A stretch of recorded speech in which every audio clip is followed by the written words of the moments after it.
Bonjour à tous les amis, j'espère que tout le monde va bien. Tout d'abord, bonne année à tous. Première vidéo de l'année parce qu'il y a déjà eu toutes les étapes concernant le Micheco. Donc on a eu le démontage, donc la première étape, la deuxième, la protection de la coque, la troisième, le ponçage, et là nous allons attaquer les mesures pour le carbone Kevlar. Donc le carbone il est là, donc c'est un carbone Kevlar, donc en 160 mg. Le plus important surtout, donc c'est ceci, c'est pas un ciseau basique, on en a fait l'expérience au début quand on a commencé. La première coque que j'avais faite, j'avais fait ça au ciseau, impossible à couper. Donc si vous voulez des informations surtout sur les produits qu'on utilise, les sites internet, ou même des conseils, ou éventuellement si vous voulez un coup de main pour vous attaquer à un renforcement de coque, surtout n'hésitez pas à laisser des commentaires sur les vidéos ou à nous contacter via notre page Facebook MCL Modélisme. Vous pouvez nous trouver sur TikTok et sur la chaîne YouTube MCL Modélisme RC Aventure. Donc c'est parti, nous allons y aller. A tout de suite les amis. Donc voilà les amis. Alors, donc je vous ai un peu épargné les mesures. Il n'y a rien de plus simple, hein. J'ai mesuré les patins vers l'extérieur de la coque. Je mesure en extérieur de coque. Et le central, je le fais à l'intérieur, tout simplement avec un mètre. Hein. Il n'y a rien de plus simple. Comme je vous ai dit, surtout si vous avez besoin de conseils ou des questions, n'hésitez pas. Et on y va. Alors, on va commencer par le centre.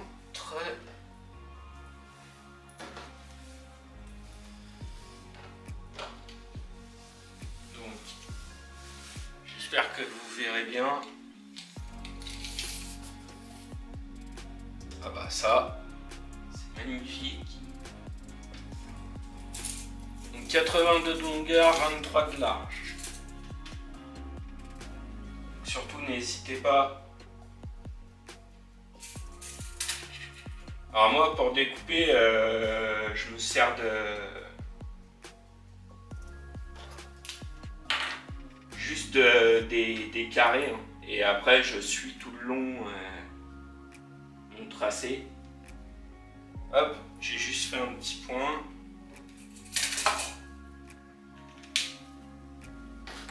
Les ciseaux. Et là ça va être un peu long. Et vous allez voir que les ciseaux ils font largement le travail. Allez.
Donc voilà les amis, la découpe est terminée. Donc avant, dernière étape, avant le renforcement de la coque. Si toutefois vous avez des questions, n'hésitez pas à me contacter ou à contacter Chris ou Manu. Éventuellement, ou ils vous enverront vers moi, ou éventuellement vous pourrez avoir mes coordonnées, ou alors eux-mêmes, plus Chris sera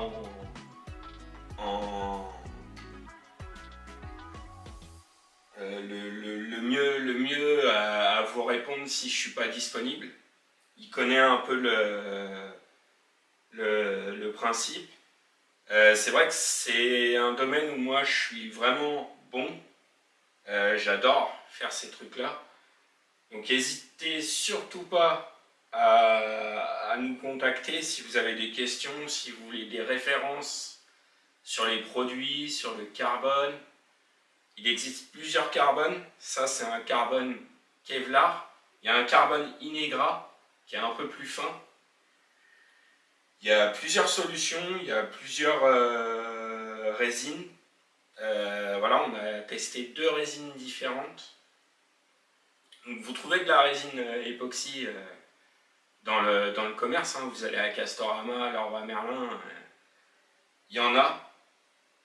C'est des quantités en gros volume. Donc il faut savoir que une fois que vous avez ouvert votre résine, vous ne pouvez pas la garder longtemps. C'est, je crois, maximum 1 an. Après, il y a des magasins spécialisés. Donc là où moi j'ai commandé une fois la résine pour tester, en fait je crois que j'ai renforcé une coque et j'ai testé cette résine là et rien ne va. Que ça soit sur le travail, sur le séchage, sur l'application. De toute façon, la prochaine étape, je vous montrerai les produits. Mais surtout, n'hésitez pas si vous avez des questions. Je vous souhaite encore une très bonne année. La santé, très important, très important. Et je vous dis à bientôt. Big up!